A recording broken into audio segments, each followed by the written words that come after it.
Hey, this is Feliciano and Friends. I have Emily Hancock here. She's a local comedian, and we're going to learn all about her. So thank you so much for coming. Of course. Thank you for having me. All right. So what made you get into comedy to begin with?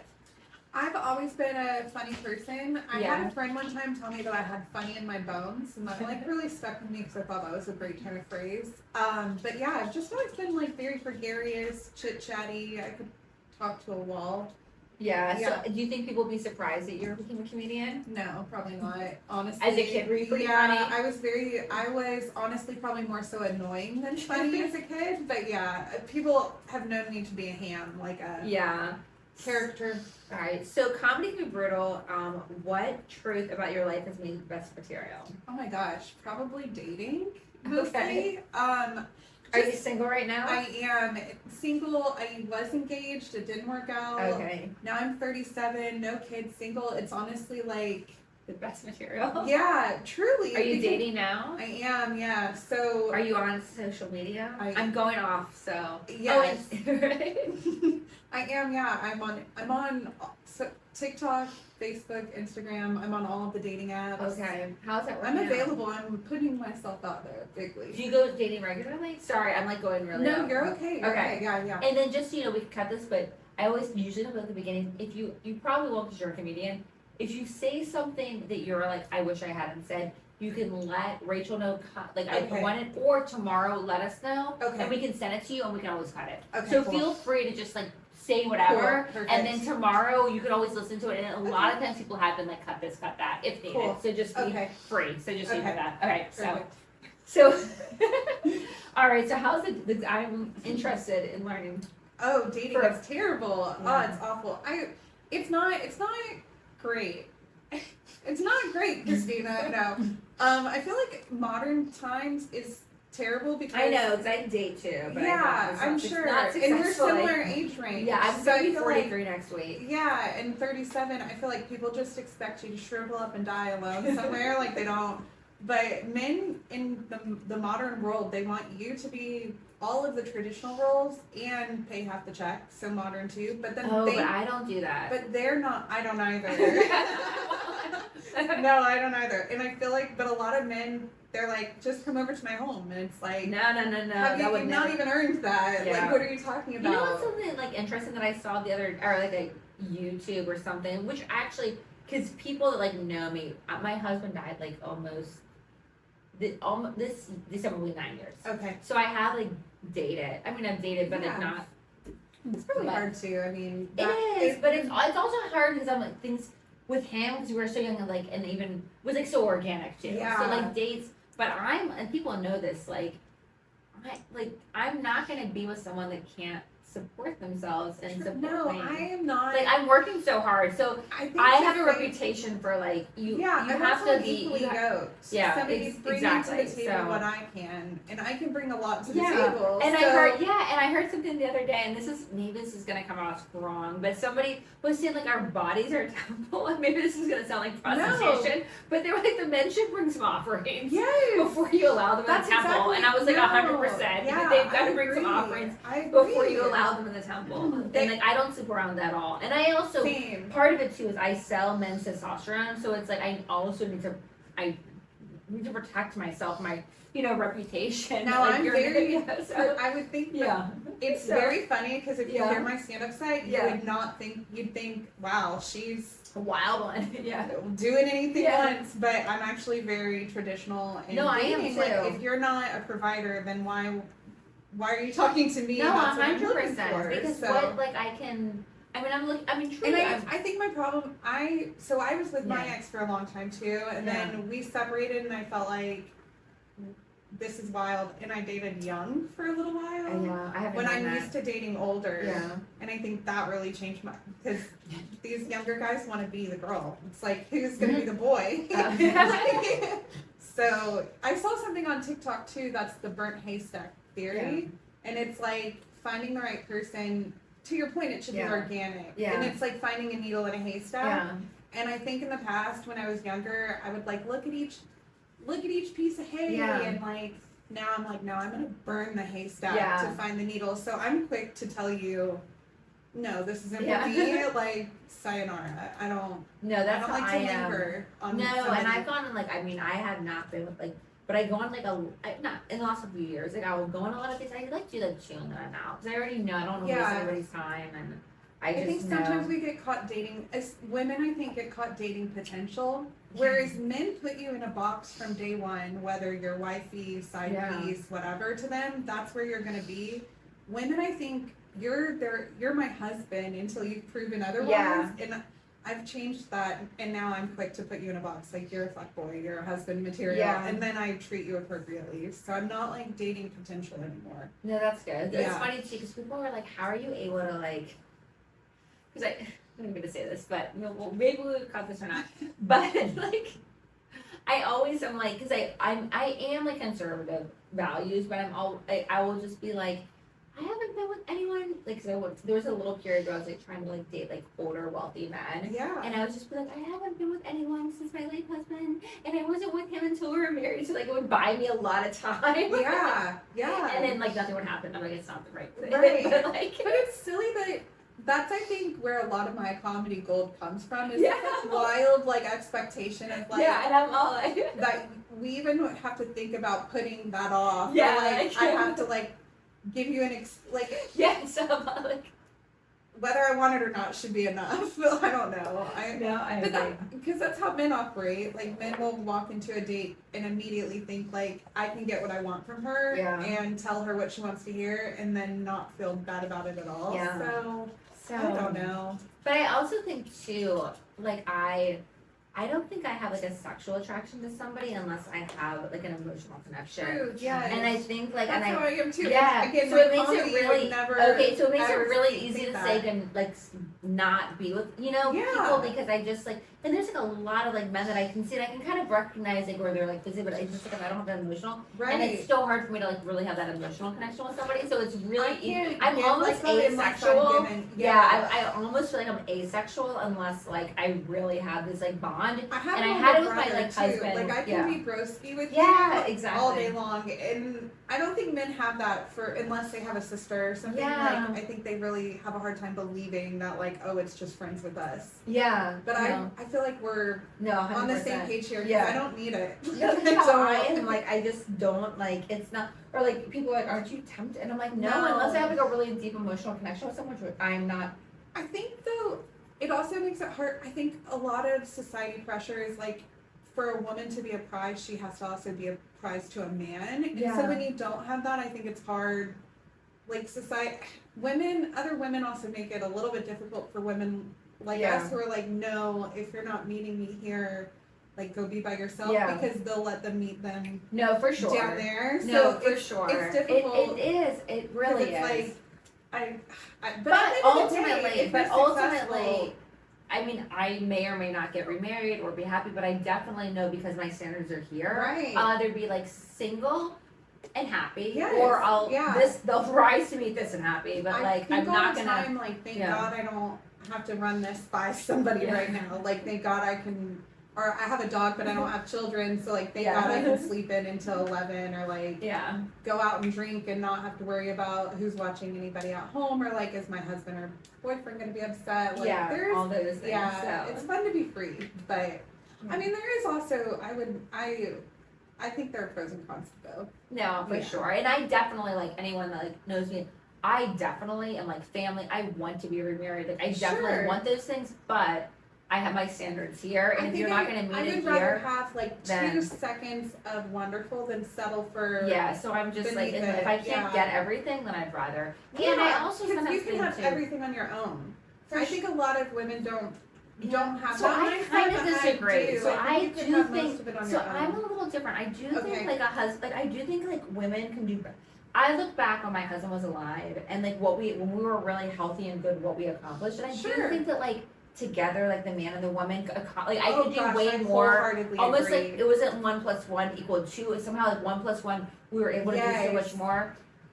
And I had that experience, and I'm also aware I might not have that experience again in my life, and that's okay. I had it once, but I do think that. Oh my gosh, I co-sign that. So okay, like, so I'm like, I definitely, like, I do believe that women can grow more with women, but I understand that might not happen. I think the right partner for any person elevates them 100. Like there's a saying, if you want to go fast, go alone. If you want to go far, go together.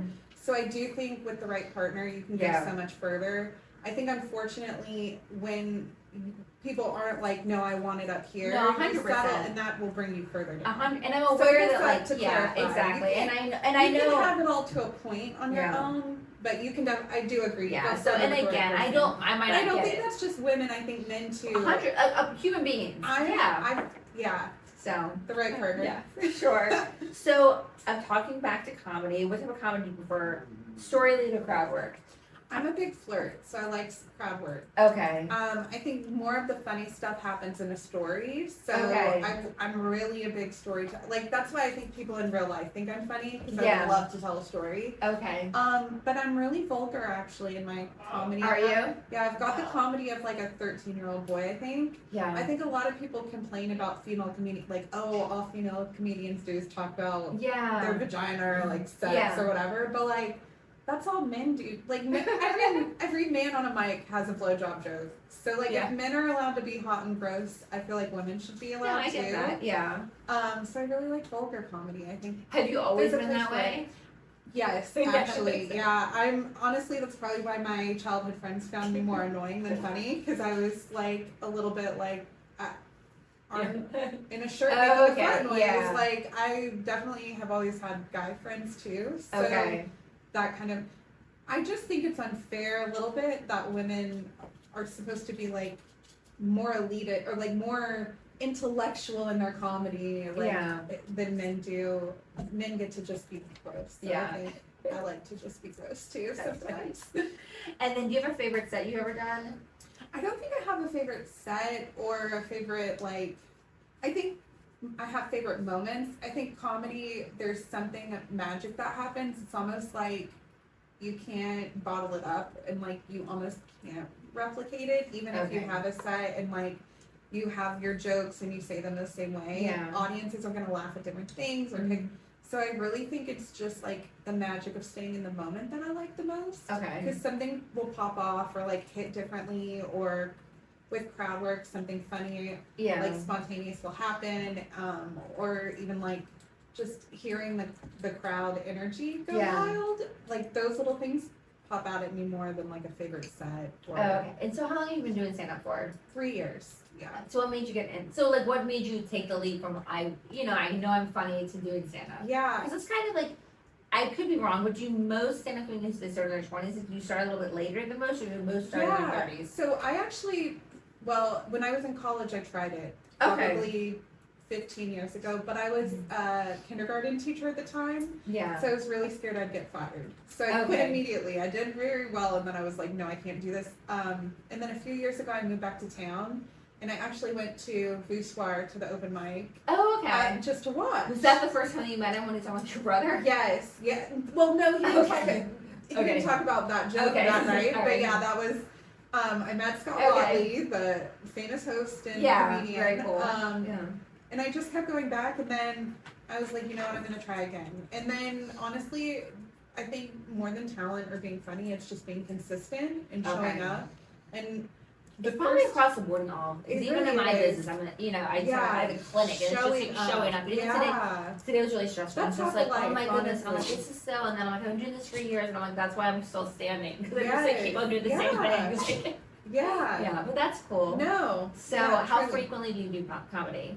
When I first started, I tried to go to mic almost like anytime it was available. Is it scary? It's nerve-wracking. I can imagine. It's nerve-wracking, but honestly, it's like a good nervousness. Okay. Once you do it, we had a ton of open mics at one point too in town. Now we're down to just a few. Okay. But we had an open mic almost every night at one point. So for maybe like 3 months straight, I had the opportunity to do comedy every night. All right. It becomes like a chore. And that's when, like, honestly, the real fun starts happening, because you get so bored with it that you can then start playing with it, and you start riffing on jokes, or, like, in the, like, crowd work gets a little bit funner, or whatever. Yeah. Okay, that's cool. And then, how do you handle an audience that's not finding you funny or not giving you humor? What do you do? I don't. Just keep going. That's never happened to me before. What do you mean not fun? No, I'm kidding. Sometimes, I don't know, I'll handle it differently. Like, it depends on the vibe of the room. Like, we have a joke, like, oh, they were quiet laughers. Like, sometimes silent yeah, you can feel like they like you, but they just aren't vocal about it. Feel the love. Yeah, in those cases, I'll ignore it. But if I'm, like, absolutely eating shit, sometimes I'll say a joke, and in the silence, I won't look at the audience. I'll, like, look down at my notebook and say, like, I really like that one, or killed it. And that, like, just disarms people a little bit, because it's like, obviously I didn't kill it. Yeah, no, I get it. And then people will laugh. Or I'll even, like, say something about it, like, why did you guys come to comedy if you're not trying to laugh at us? Yeah. Like, what's going on? And that will break the tension. That's cool. It's similar to sales, a little bit of disarmament. Like, if you can disarm somebody, you just open them up a little bit more, and they're gonna, like, honestly laugh without thinking about it. No, for sure. And I think, like, with sales and comedy, it's always a little trust factor, you know? Yeah, you build rapport. Yeah, exactly. Yeah. And in comedy, too, it's like, so many people expect you to be mean or roast them. But I think they get on edge too a little bit if you, you know, crowd work wise. Yeah. So I try to lean in my like Do you awkward roast people likability. at all? I don't know. I was once roasted. Yeah. I do, like. I'm too mean as a person. I think Okay. I'm like I don't know, when I'm. No, I'm like. I have sisters, so. Okay, yeah. I would go for the jugular without meaning to. Okay. So. I don't roast people. It was funny I don't know because that it's I funny was or not. once like, well, it's funny because I was roasted once in a comedy like in Vegas. So my late husband and I, we love stand-up comedy, and we would go to like all of these. We met at 21. Vegas comedy. Vegas is and so comedy, fun. yeah, so fun. Yeah. New York. I mean, he's New Yorker. So New York, Vegas, we would go to the comedy New zone York here. Rican. Yeah. Oh, I love So that. so New Yorker, yeah. So New Yorker is Puerto Rican. Rican, Yeah, that was So we were in like Vegas, and it was like I guess it was a roast. It was a roast, but it was a weird thing because I haven't heard other people say this about me. But basically, the guy, and I was a lot younger, was like, "Oh, she'd be like something about like he basically said like positive on my looks. He's like, except for her, he was like fucked up like something like Greek nose, and I was like, oh, and I was like, it's weird. Like, are you Greek? No, and I never, and no one's like ever made fun of my nose. It's No. fine. It's not good. But it was like it was fine. People laughed, but I was like, oh, I didn't know I had a bad nose. Yeah, I was like, that's that would happen to me too. Yeah, and I was like, would have my insecurity. They would I was like, I didn't even, and it's gonna have physical insecurities, but I'm like, the nose wasn't one of them. Like, that was like, that wasn't on my bingo card for my physical. Like I got, you know, a lot of. I got roasted a lot. someone, but I did have a heckler try to roast me. She misunderstood. Okay. In a joke, I mentioned that I worked for Best Buy when I was in college, and she thought I had said Best Bet. Where she works. Okay. And I was like, oh no, I'm not into gambling or something like lighthearted. I really didn't think twice about it. I was honestly trying to be funny and fell flat. And she found offense. She was like, well, it's not for people who are uggo like you, and like stood up. This was a very small room too. Goodness. She like stood up, and then some of the guy comedians stood up and were like, what is gonna happen? Oh my and I was like, no, it's fine. Like, do you want to stay and continue quietly? You can stay. If you want to fight, then like wait outside because I'm on stage right now and I'm not going to fight you. But to be clear, I'm clear. I would. I'd be like, I wanted to probably. My dad would say Emily's an alligator ass, or an alligator mouth, but a jaybird ass. Like I'm a lot of talk. I will talk a lot of shit. But then I run away. I can't. See, I'm the opposite. I'm like, I don't want to. We're a match made in heaven. Exactly. I will talk all the shit, and and I don't talk shit at all. I do. Until someone talks shit to me, and then they're like, oh, that was not a good idea. Exactly. Yeah. We're peas in a pod. Yeah. That's why I can't roast. I'm the enforcer, though. No, but so you talk the shit, and then I'm like, the silent enforcer. But that's why I can't roast, because I literally You're like, meet me outside, and then you just pat me, and I go. Some blonde will. Me or one of my other ones. Yeah. Exactly. That's so funny. Oh my goodness. We were talking about Best Bet on the last podcast too, just because I had talked about that I had gone to Comedy Zone. Okay. And one of my stories is that it was the funniest comedian I've ever seen. I've said this I think I've said it to like all the comedians. So basically, this is like maybe 10 years ago. He had an HBO special, and he was so, like, one of the funniest, I didn't know him, so saw, me and my husband talked to him afterwards, and we're like, oh my goodness, he's like, you wanna hang out afterwards? Long story short, he was like, we'll go, and like, when the opener went with us, the opener and my husband drinks at best night of their life. I hung out with the headliner that was going through makeup and serious depression, and it was not the best night of our lives. He was a kind person, but it was definitely like, wah, wah, wah. Oh no. Yeah. I can just imagine too, like, oh my gosh, it was so, and then on the other side, like, it was just not, and I get all of us have like different, stuff, like, but it was a lot so of like, I was very so, tortured. Exactly, he was so like, funny, had me crying, like, so funny. And then you meet them and you're like, oh my god, are you, let's see if I and want then, you. exactly, truly, but the thing is, I don't want to, because like, he was like, you even now, like, we're like Facebook, he had like a good heart, he was going through it, and it was just not like, and I think the worst was just that my husband and Oprah were like having so much fun, like, the whole time you're just like, come get me. They're like playing poker, like, and I'm all, poker. Yeah, exactly. No, that's too funny. Alright, so, if you had to roast one part of modern culture for an entire hour, what topic would you choose? Dating. Okay. Dating for sure. Yeah. But I feel like we already have a little bit on that. And- Yeah. What's a joke or a bit that you love, but audience react in a completely different way than you expected?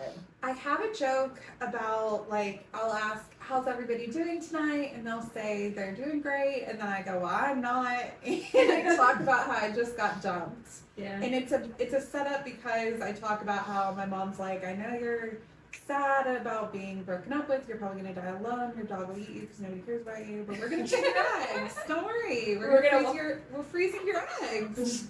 We'll get you a little baby that's just like your mom. And I'm like, no. And that's honestly not my biggest fear. What is she going to freeze your eggs and, like, after you die? Put it in the now. Her sick dream, I think, is that I would be like a surrogate to a baby that's actually mine, but she could just take it and do it the right way. Like, she wants a redo, I think, to like make up. But no, but she thinks it's my biggest fear, and the punchline is that I'm a true Floridian. My biggest fear is I'm gonna sit on a toilet and a water moccasin by me in the cooter. Oh my But if I don't set it up right, yes. yeah, if I don't set it up right, the audience won't wait it out for the punchline, and they'll start to feel sad for me, and it won't be like a haha, it'll be like a aww, and that's not what you want as a comedian. So I have to like be very careful about how I deliver it. Do you have to go through it quickly, or I have to like. And you she's just afraid I'm gonna die alone and wants me to freeze my eggs, so that's not really my big fear. I'm afraid a snake's gonna buy my cooter. Like, if you gotta build it up to let it in real quick there. But I have a couple of other ones that I never know how people are gonna do, but I try to listen to the sets before mine. So that I can hear how other comedians' jokes go and kind of like feel out what the vibe is. Yeah. And then if your future self could headline anywhere in the world, where would you want to headline?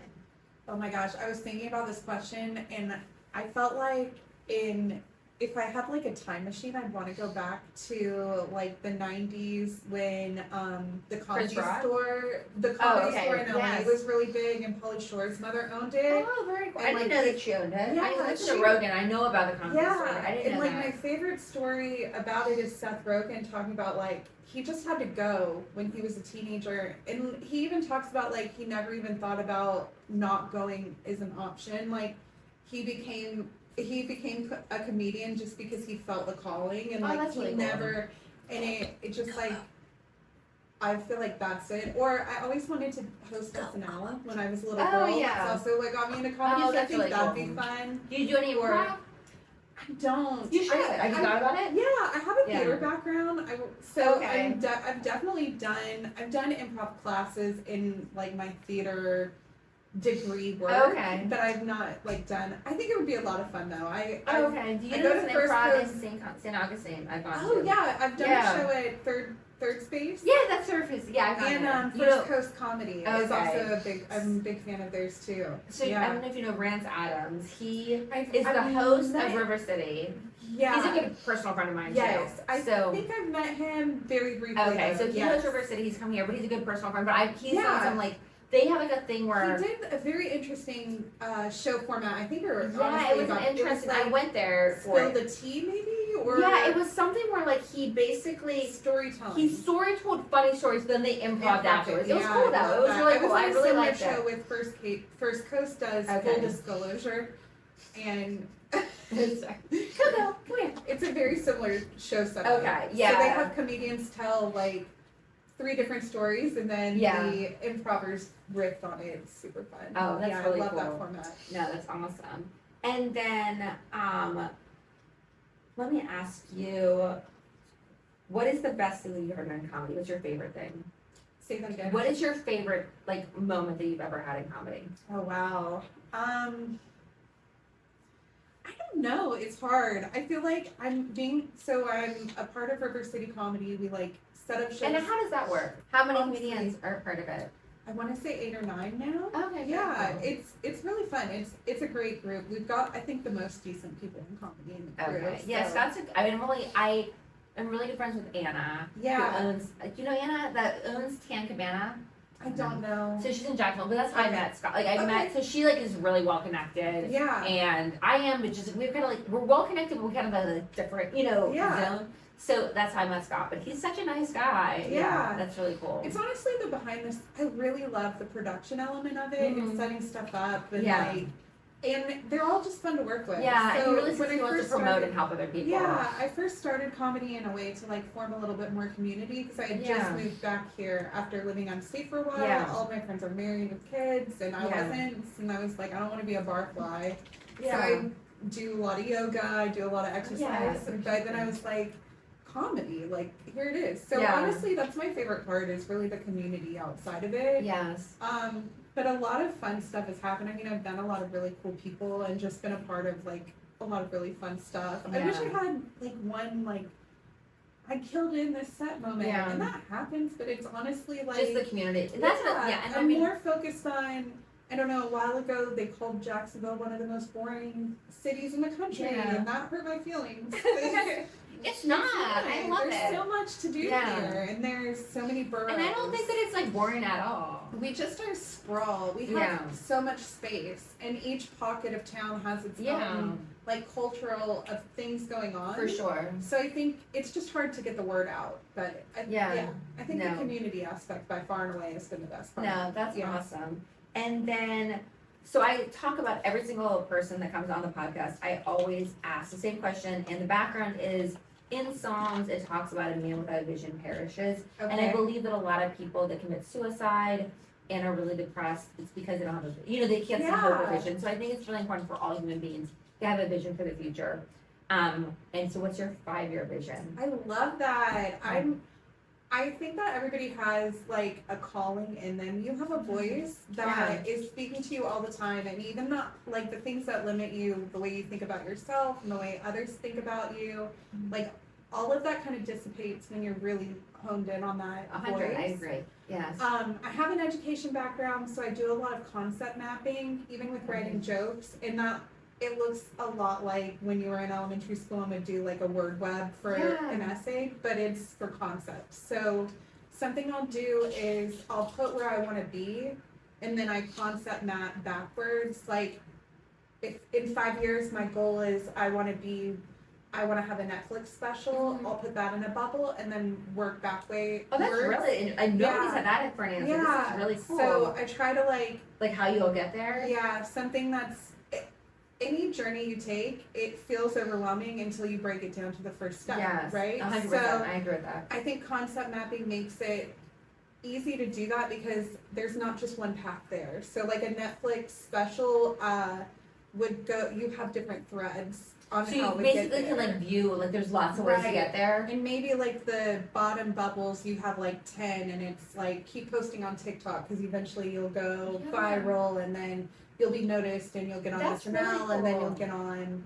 a hosting gig and then you'll have a or maybe another like I love this performing out of town. No, so, I love this because I do like vision boards and my goals every year. It's all out there. Yeah, no, but I've never done the conceptual. Yeah, with the end I'll show you. But that's really cool. So you basically you have a concept because I used to just do vision boards. Yeah, because I do the opposite right now. So I do like the visual to get there, but that's really cool that you do the backwards. Be so clear on what I'd want the outcome to look like. Yes. That it'd be hard for me to see the flexible paths. Yes. So I like to think strict on outcome outcome, but flexible on progress. I So love it doesn't this. matter, like, if you know that's where you're gonna go, Yeah. the how you get there matters very little. For sure. That's what I'm But always. if you're not yeah. open to all the possibilities Of of how to getting get there, yes. then you're Never gonna miss get there. it. Yeah. So concept mapping just opens you up to all That's the really cool. possibilities. I love that. And it stays flexible. Like Yeah. if you'd asked me 3 months ago, I probably wouldn't say Netflix special, and I might Yeah. say like host the Grammys or Yeah. something else. But it's just a good like. That's cool. But I have this Amazing. I have this premonition that I'm like, so my girlfriend, like Stephanie came on, she's like, I want to be on Good Morning America. Like, that I'm gonna have this, like, I have this premonition that, like, in 5 years from now, I'm gonna do this, like, montage and everyone's gonna, like, hit their 5-year goal. I love that. Like, Well, then I'll But, like, play it and on then my all of a sudden, Netflix that's how I'm gonna get, like, special. famous. Is you're gonna be like, she had this little thing, and, like, no one was watching it, but everyone had their 5, and they're gonna be like, all these people that came on, I love their that. 5-year plan is gonna work I'm out, also and a then big that's my community. 5-year plan that you Yeah. guys all made your goals, and then look at me. It's like to help yourself, you Yeah. gotta help others. Yeah, I exactly. also think like nobody above you is ever gonna pull you down. They're only pulling Yeah, you so up. I have this, like, vision that they're gonna so, be like, yeah, we're gonna pull look, you up. yeah, this Feliciano Friends, and she asked people, and look, now we got a Grammy work. The other way works Yeah, because so- without you asking us, Yeah, we're not exactly. clear on it. We can't get Yeah, there to get exactly. you there too. Yeah, exactly. So So, I love that. and then the final question is, I ask everyone too, is what's a quote or saying that you either live by or that you just like that you want to share? I'm such a quote person. Yeah, me too. Oh my gosh, I collect them Yeah. and I like live. Recently, this is so corny, but in Cars 2, they Lightning McQueen is asked, how did you know you could do it? Mhm. And he goes, well, I just never thought I couldn't. That's good. And I love it so much because it's like, you're not, like, don't live in the space of doubt. Why even worry about not doing it? All you Yeah. should be worrying about is, you don't even worry about it. Just Yeah. know you're going to do it and then get there. I love that. Yeah, so that's been floating around. I thought about let's be more profound, but that's the honest truth. No, It's for sure. No. Lightning yeah. McQueen in my brain right now. Yeah, telling me, that's like, great. yeah. Well, thank you, Emily, and Of thank you course, guys for thank you. watching. This has and been so yeah, fun. I'm I so love happy you it. came Yeah, here. me too. All right. Thank you for you. watching. All right. Take care.